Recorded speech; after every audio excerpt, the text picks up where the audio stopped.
Assalamualaikum Ustaz, Assalamualaikum warahmatullahi wabarakatuh. Bagaimana cara kita membedakan mana bisikan setan dan mana dorongan hawa nafsu supaya kita bisa menyikapinya dengan benar menurut fikih?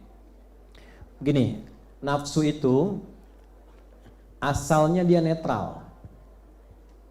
Dia mendorong untuk lawan dari takwa saja supaya takwanya muncul.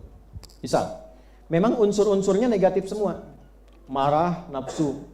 Iri, nafsu. Dendam, nafsu. Sombong, dusta, nafsu. Itu ada di nafsu semua. Lawannya itu takwa. Lawannya apa? Takwa. Nah, di takwa itu lawan dari semua sifat yang tidak baik tadi. Misalnya di sini ada dusta, di sini ada jujur. Di sini ada sombong, di sini ada rendah hati. Nah, rendah hati itu bagian dari sifat takwa yang baik. Di sini ada sabar di takwa, di sini ada amarah di nafsu. Nah, nafsu itu diciptakan agar sifat-sifat itu bisa memunculkan sifat-sifat takwa. Kalau bahasa kerennya jadi katalis, menstimulus takwa supaya keluar. Misal, amarah kenapa diciptakan di nafsu? Bukan ingin membuat bapak jadi pemarah, bukan. Supaya sabarnya keluar. Sebab kalau tidak ada amarah, nggak mungkin orang sabar. Ibu kalau mau cek ya, gini, nanti suami pulang ke rumah, nggak ada angin, nggak ada hujan, nggak ada petir, nggak ada apa-apa, ibu bilang, "Papa, sabar ya, Pak, sabar." Kira-kira suami ibu bilang apa? Nah, mama sehat, gitu kan? Ya kan mesti ada pemicunya dulu kan? Amarah itu diciptakan supaya sabarnya muncul. Jadi ketika suami tiba-tiba marah, sebetulnya Allah bukan ingin menjadikan suami pemarah, bukan Bu. Supaya kesabaran pada ibu muncul. Kenapa harus muncul sekarang? Karena di depan ada masalah lagi yang muncul, butuh kesabaran yang ekstra yang sekarang sedang dinaikkan itu. Kalau dia nggak naik, rumah tangga ibu bisa repot di depan. Makanya dinaikkan dulu supaya kita siap menjemput ujian yang selanjutnya akan datang. Kenapa ujian itu akan datang? Karena doa ibu sendiri. Doa harapan kita itu, tanda dijawabnya oleh Allah, datangnya ujian.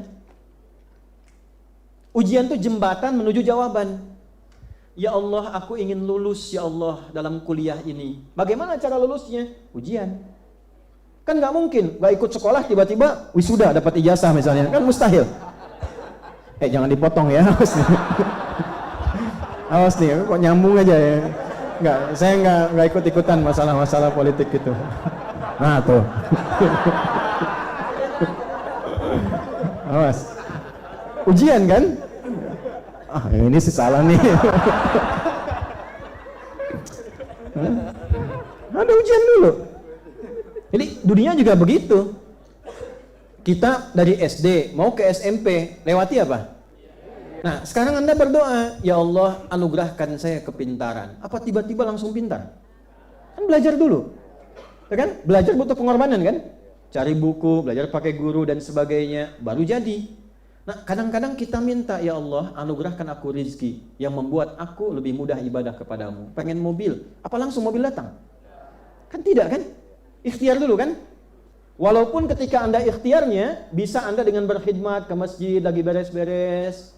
Bapak rajin sekali, saya amati sudah sepekan ada di masjid terus di sini, beres-beres. Rumah di mana? Saya di Tegal, Pak. Beres-beresnya di Tanah Kusir.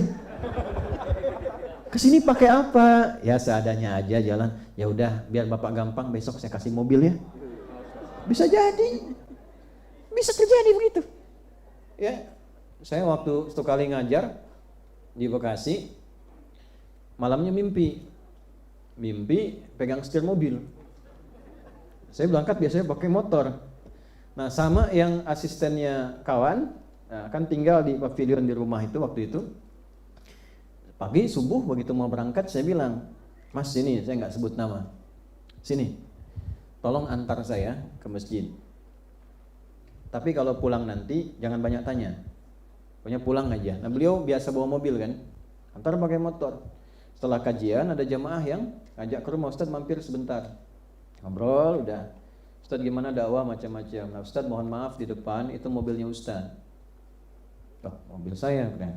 "Oh iya, mohon maaf walaupun tidak baru, mungkin bisa memudahkan Ustadz untuk transportasi ke tanah sini. Cuma saya mau tanya, Ustadz bisa bawa mobil tidak?"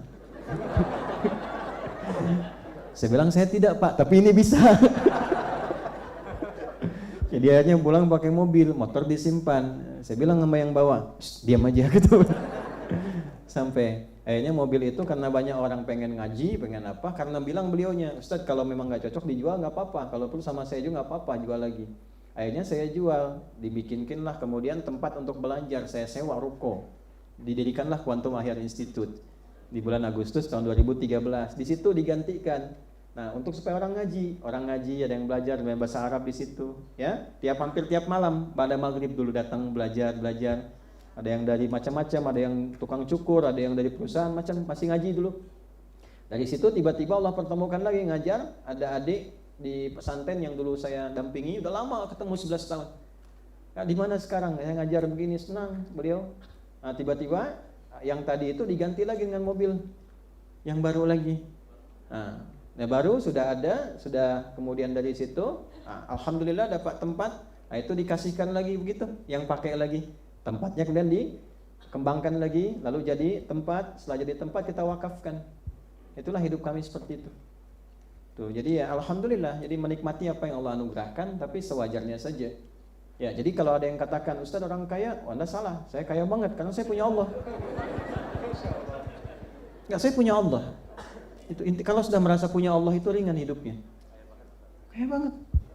Ya, karena punya Allah.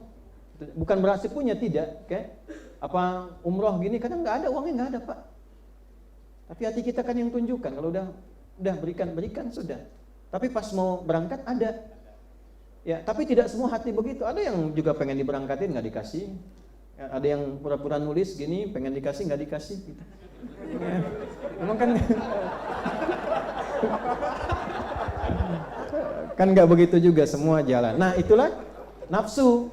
Ini kalau nafsu itu cenderungnya biasa saja, dia kerjanya seperti itu, normal.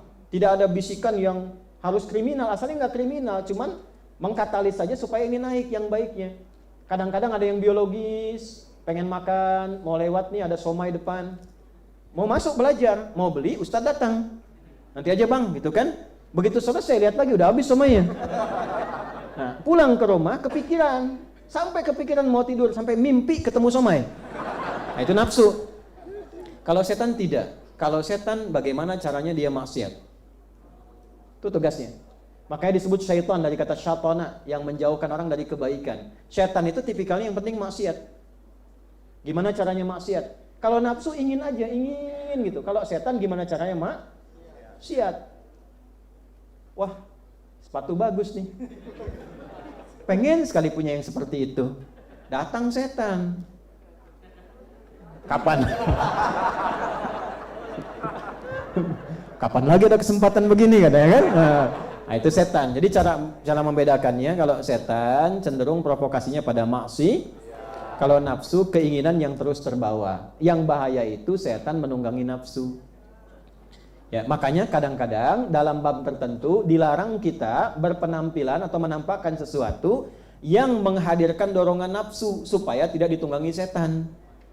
Kenapa ada batasan untuk perempuan menggunakan pakaian tertentu? Supaya di lawan jenisnya tidak aktif nafsunya, sehingga setan menunggangi. Kalau aktif, terus-terusan diikutin, dilihat, nanti datang setan. Lama-lama maksiat terjadi. Ya, demikian dalam kehidupan juga ya. Jadi, kenapa kita ibadah? Salah satunya mengendalikan apa? Nafsu. Makanya di Quran, di hadis ada belajar, makan secukupnya, tahu fungsinya. Kalau takwa, kebutuhan, nafsu, keinginan. Ya, misal, apa fungsinya minum? Kebutuhannya apa?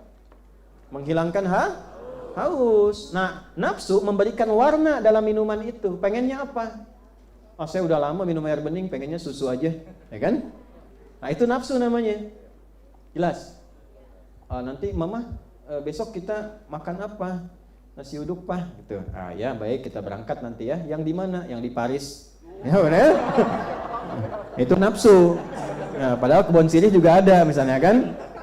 Nah, malam-malam tiba-tiba tinggal di Bekasi, pengennya nasi uduk kebun sirih, padahal nasi uduk banyak di sampingnya. Paksain nggak pengen berangkat ke sana, itu nafsu. Berangkat macet sampai ke sana habis, kan? Pulang kepikiran, itulah nafsu. Jadi cara membedakannya, nafsu cenderung support pada keinginan yang sulit untuk dihilangkan. Cara mengendalikannya, cari lawannya pakai takwa. Sedangkan setan itu cenderung mengarahkan pada maksi. Nah, caranya hindari bisikannya, cari lawannya. Lawan setan itu malaikat. Karena itu malaikat disebutkan 88 kali dalam Al-Quran, setan disebutkan 88 kali. Nafsu sesuai dengan fungsi manusia di dalamnya disebutkan 115 kali. Takwa yang sesuai fungsi memanage nafsu disebutkan 115 kali. Dari 240 kali penyebutan, 115-nya adalah fungsi mengendalikan nafsu. Jadi kalau kita belajar, nama manusia yang terkait dengan pengendalian nafsu namanya Bashar. Disebutkan 35 kali dalam Al-Quran. Jadi kalau ingin mengendalikan nafsu, cari setiap kata Bashar dalam Al-Quran. Qul innama ana basyarum mithlukum. Kata Nabi, saya pun manusia. Cuma bedanya, yuha ilayya. Saya manusia yang disempurnakan dengan diberi wahyu. Jadi Nabi dibimbing oleh Allah, dijaga oleh Allah, sehingga nafsunya Allah langsung yang jaga.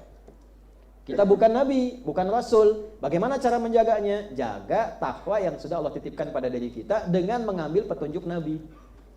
Nabi diajarkan, kita belajar dari petunjuk Nabi. Di antara cara membimbing itu mengendalikan supaya baik, tidak terjebak dalam pendewaan kehidupan sehingga nestapa saat kiamat tiba. Muncullah at-takwir untuk melipat segala yang diinginkan oleh nafsu. Itu kesimpulan hari ini. Semoga kita diberkahi, semoga dimaafkan segala salah kita, diampuni dosa-dosa kita.